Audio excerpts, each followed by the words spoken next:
Okay, so this is Judith, a game by Terry Kavanagh and Stephen Lavelle from 2009.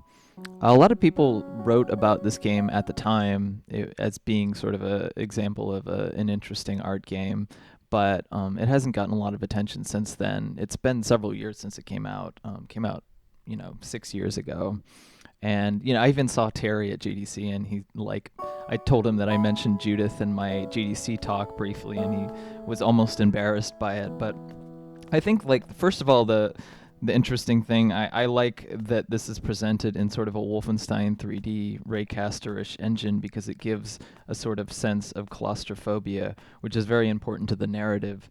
So essentially, the narrative is based off this old folktale story. I think it originally French, of Bluebeard, who's a man who owns this castle who has all these horrible secrets, and his wife is gradually unearthing them. And there are a bunch of different versions of this story, a lot of which really sort of condemn the wife for her curiosity, almost in like a Garden of Eden type setting. But I found in the comments of one of the posts about this game that this was most similar to the Bela Bartok opera from 1911, I think, called Bluebeard's Castle, which sort of pathologizes the character of Bluebeard more and centers him as somebody who's, horrible truths or things that are in his closet are being unearthed, rather than this like pathologizing this female character as being meddling in this and Bluebeard is just this cartoon character.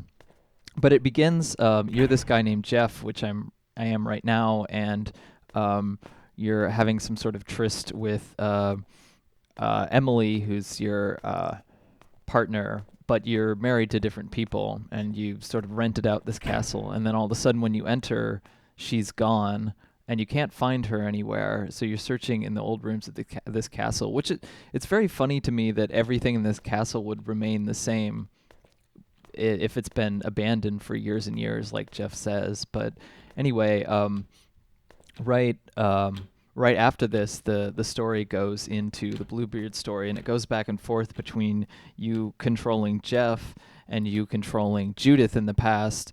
And at the beginning, she has all these dialogues with her husband, which she's doing right now. And she seems to have dreams either about just related to the events that are about to unfold, or she's seeing Jeff in the present. And there's this sort of time connection between these two stories that is interesting. I think perhaps suggesting that Jeff in the present can very much fall into the sort of pathologizing behavior of Bluebeard in the past, and those dangers still exist and are still there to be unearthed and exposed, even in a more contemporary relationship. So maybe like when he enters the castle, it sort of comes alive, because we don't really know how many years after that happens. But yes, here you are Judith, and you've found the secret passage from entering from removing a book from a bookcase, and which is different from a lot of the variations of the story. Like I said, it's similar to the Bela Bartok opera because there are 7 rooms, and as far as I know, there are 7 rooms in this story that are gradually being unearthed. But in that story, like, he's showing her the rooms, and she demands to see more, and he's kind of begging her to stop. Whereas in most stories, he gives her the keys to the castle, and then she but tells her that she can't go into this one room, which a lot of people have speculated would he give her the key to that room if he's like telling her not to go into it. And like some people have said it's like about trust or something, and that she betrayed trust. But I don't think that's true, especially because Stephen Lavelle's games in particular seem to be very sympathetic to women. And I think the idea is that she really wants to know about her partner. She wants to know about the man that she's married to. And she certainly feels some sort of sense of guilt, but at the same time, it's part of the castle, and she knows that, like, regardless of anything, like if she's married to this man, she has to understand him, regardless of how horrible it is. Um, and yeah, I really like the very low res visuals. There's some very good sound design, especially in the kind of terrifying moment that comes up. So another interesting thing about this that was made aware of via a talk by Jason Rohrer back in 2010. Like he mostly just talked about, it was at GDC in this art game session, and he mostly talked about sort of the mechanics and being very disappointed that it was linear and on rails. Which, if you played several of Increpare's games, like is not a thing that should really bother you, because it's just kind of the way that a lot of his games work. Is there's a lot of sense of an irony, and they're more sort of short story kind of inspiration to them, and the choices aren't necessarily as relevant, but as much as communicating an idea through the story. But here you're Jeff again, and you're wandering through, and you notice you don't unlock the bookcase in the same way. You're just kind of looking around, and you see a bunch of different books there, but you can't just open the bookcase. Like the book has actually been placed somewhere else, suggesting that there's some sort of time, has elapsed between them, although it's very vague. But Jason was like really disturbed by the lack of choice, and saying, there are a lot of comments at the time that were kind of lamenting the fact that you have this like 360-degree Raycaster art game, which is a very uncommon thing. Yet like you don't have really choice in what you're doing. It's very limited, and it's on rails. But then later in the game, when you're Judith, you don't even have any agency. The game just like does things for you and kind of chooses, and that kind of suggests something about the fact that Judith really doesn't have control or agency in that situation. That she's kind of owned by her husband, and regardless of what, there really isn't anything that she can do. And if there are secrets, they will inevitably come to light. No secrets can be kept forever.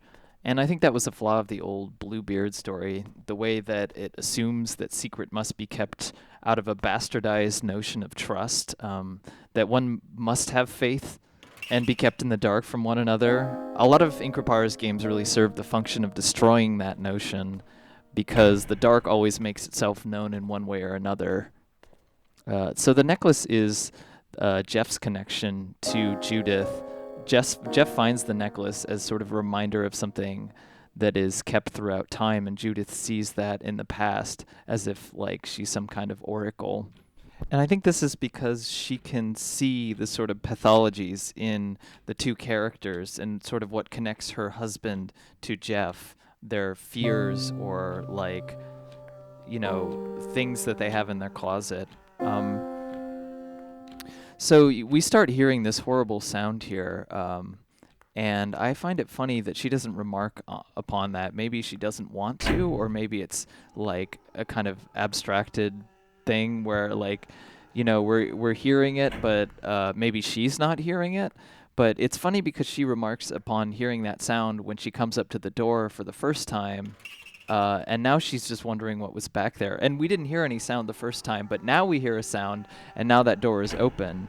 The way that the door's open is kind of interesting.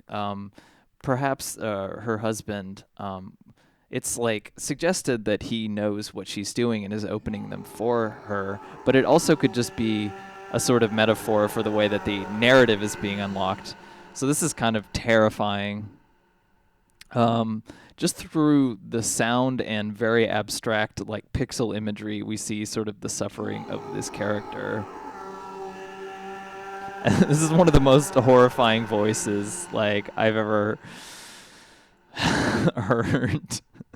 Stephen actually has a classical music background, and I think that goes into the way that he uses sound in some of his games, which is often like kind of subtle and but very well integrated with the game, and it's really affecting you even if you don't necessarily think that it is. The moan isn't necessarily him per se, but it's maybe the kind of feelings of pain and agony that he's feeling that Emily is now picking up on and is being made aware of in a really powerful and uncomfortable way. I also find it interesting that he is just says that he's going to tell her, he's going to tell Bluebeard that she's looking around.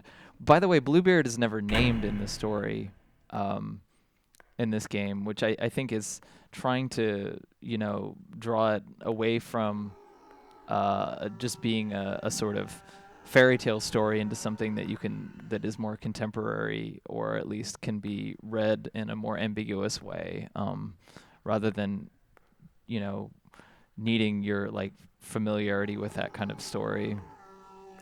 But yeah, I should say that I've been told that Stephen has a classical music background, so I'm not sure, but it would explain why he would be familiar with the Bartok opera and the way that it was structured, because it's very, very similar. And also the ending, because in the original story, like her brothers come and like kill Bluebeard, but this is not what happens. Spoiler alert, not really in this game.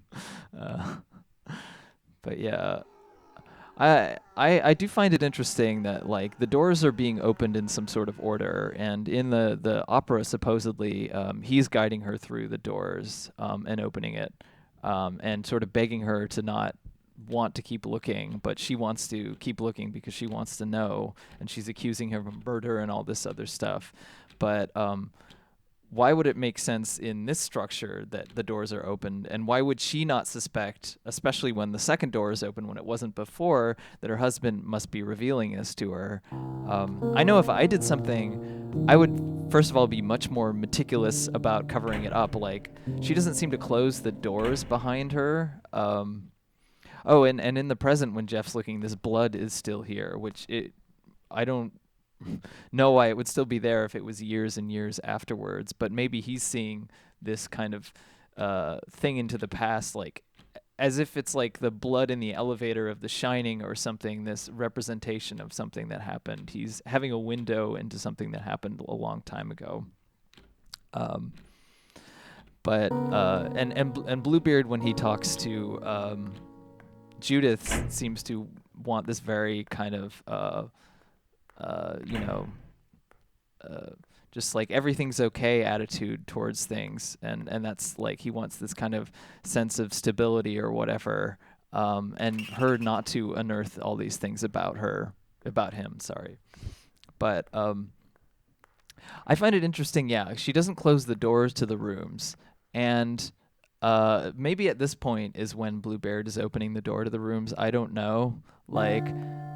Presumably, like in the story, he could have told Bluebeard, if he was going behind here, what had gone on, because she hadn't killed him at that point.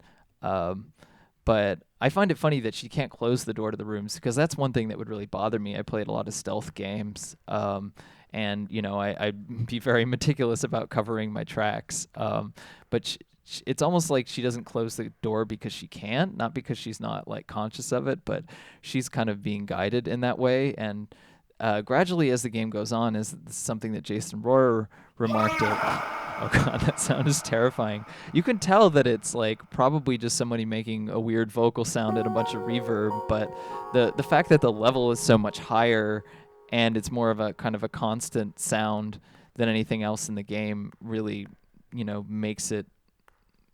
draws it out, But so let's see, where am I?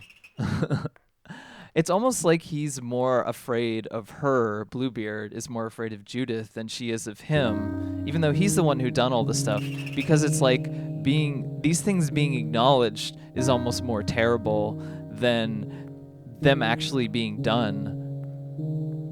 And that says something interesting about the way that like history works, and the way that people who have done horrible things operate, is that things coming to light is almost much more terrifying than things happening under the surface, because then you're forced to acknowledge the reality of what she's done, and she's seeing the reality in her dreams, almost in a way that like he reacts and he's like, "You must think me weak," but she is dreaming sort of about this tortured sadness that both Jeff and Bluebeard embody, and I think Jeff is sort of experiencing this history, and unwittingly maybe he and Emily have gone into this castle not really thinking about it, not really like knowing what the history is, which is very odd to me that they wouldn't like be creeped out by it like from the get-go. But maybe that says something about their character, or maybe it's metaphorical. But it's almost as if he's saying like, if you are a man, then you must understand what men have done before you, and Bluebeard is this representation of what men have done. And Jeff is sort of stumbling into this, and at the end has to realize in the present, or has been made aware in the present, in some strange way, the past is making itself known, and he has seen that and seen the consequences of that and what that kind of creates, and had to experience the fear of losing somebody, whereas. Now I'll talk about it later at the end, but and this is the interesting part that that Jason Rohrer was talking about in the garden, where you find the shovel as Judith, and you grab it, and Judith runs and just immediately goes to the prisoner, like, you don't have any control over here, walks to the prisoner, picks him up, and buries him, and you don't have any control over this. Whereas when Jeff, right later, digs him up and finds him, you do all that stuff yourself. So it is kind of saying something about her lack of control over the situation. But maybe it's not saying something about the fact that it's already in the past, and that these things have already happened, and Jeff is really the one who's kind of experiencing it and seeing it being made alive, being made aware in the present. It makes me think of The Shining in a lot of ways. And in The Shining, they actually mention the Bluebeard story is alluded to, that like Jack is sort of a representation of that sort of male archetype, and Danny is really the one that's and also Jack's wife, and later on are being aware of this sort of past embodied by the hotel, but also kind of the slaughter of innocent people. There have been a lot of interpretations that it's about the slaughter of Native Americans, because there's a lot of allusions to that. But yeah, I don't necessarily think that it's that important that like you don't have control, because in a game like this, and in a lot of increpare's games, I was talking about this earlier, there are so many sort of on-off variables and ambiguities in the plot that are really interesting to analyze, and that I can't really even get into all of. I feel like I'm doing a crappy job, but I'm just trying to remark on everything that I see, because there's just so much going on. But it's all stuff that's going on under the surface, and so like, the idea of choice, that you're able to exercise this and be in control, is kind of a false one anyway, because you're being guided through these things. And, even if you have this like array of choices, it's still defined by this framework of what the game has designed for you. And I think like Stephen especially knows this, and tries to focus on something like a little bit more interesting, that those ambiguities there, like, rather than trying to focus on this like notion of choice, which I actually think is like, Jason and remarked how he was like, well, Terry and Steven are really intelligent game designers. Why would they do this? Well, maybe they're intelligent enough to realize that it's like not really that important in this kind of game. But yeah, I don't know. I think it's there are many different ways that you can see it, but it's a pet peeve of mine. Also, I like that clock sound. It doesn't really serve any purpose narratively, but I think it it adds to the mood of the game. Also, I like that you cannot. I'm going to the door here just to make sure, but you can never exit the door. You're locked in, which sort of adds this feeling of claustrophobia. That you're really stuck in the halls of this passage. I also was thinking of this other game. God, I can't remember the name. Okay, so the gate is completely unlocked here, and this is the point where Bluebeard absolutely knows what you're doing. And there's this kind of like dark forest, and he looks really creepy. I'll let you watch the story now. Presumably, this is some sort of outdoor garden, but it's night now. And he's supposed to be gone during the day, I would presume. So this is more like abstract and, not something that necessarily is real, but like I don't know. This game doesn't try to be like, it tries to leave a lot of ambiguities and things kind of unexplained. I really like that these scenes are also done with no sprites or whatever. They're just done with the clock sound effect and blackness, because if you're going to sleep and your eyes are closed and you're talking to somebody, that it feels more intimate. And that clock is what is in the sound of their room. You never see inside the bed, but you don't really need to. It actually is much more effective. There's a lot of like playing with limitations that I've seen both Steven and Terry do well in their games, but especially Steven. I would presume that Steven wrote the story, because he's usually the one who writes these things, and that Terry did the visuals, and they probably collaborated to some extent, but it's hard for me to extrapolate. Also, I should say that I have met both of them, and I feel like really weird doing commentary because I know that Steven especially really doesn't like his things to be reduced to, commentary or, some kind of like critical whatever. So I don't know. I'm doing it anyway because I believe it's important. I'm doing it for myself more than I'm doing it for him. So that's. But she wants to know everything. He really believes that he must keep these skeletons in her closet, and it goes back to what I'm saying about him almost being afraid of her. That she's really the one that's unearthing it, and she doesn't have a choice because you really have no choice. Things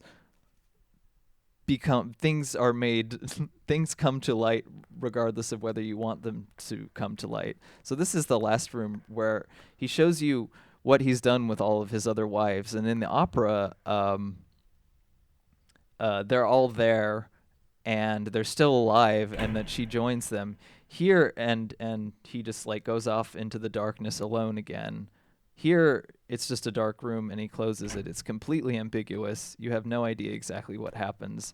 And it's really not that important for the story. I think it was almost a good thing for them to get rid of it, because it's not really important. You don't really know exactly what she experienced, and you're really seeing what Jeff is seeing. You're seeing back into the past. And so the fact that Emily has ended up here maybe says that she sort of just like ran off and intuitively embodied this role. She already immediately transported herself into the area where that stuff happened. And in order for Jeff to kind of go through and understand what it is to be a man and to like acknowledge this atrocity of history that men have committed, in order to understand like the nature of their relationship, in order to understand her and not sort of go through this same cycle again. But yeah, I don't know. This is a really interesting game. I think it deserves commentary, even though it's like 6 years old. And I'll certainly talk more about a lot of Steven's games, but you should definitely check it out. So have a good day.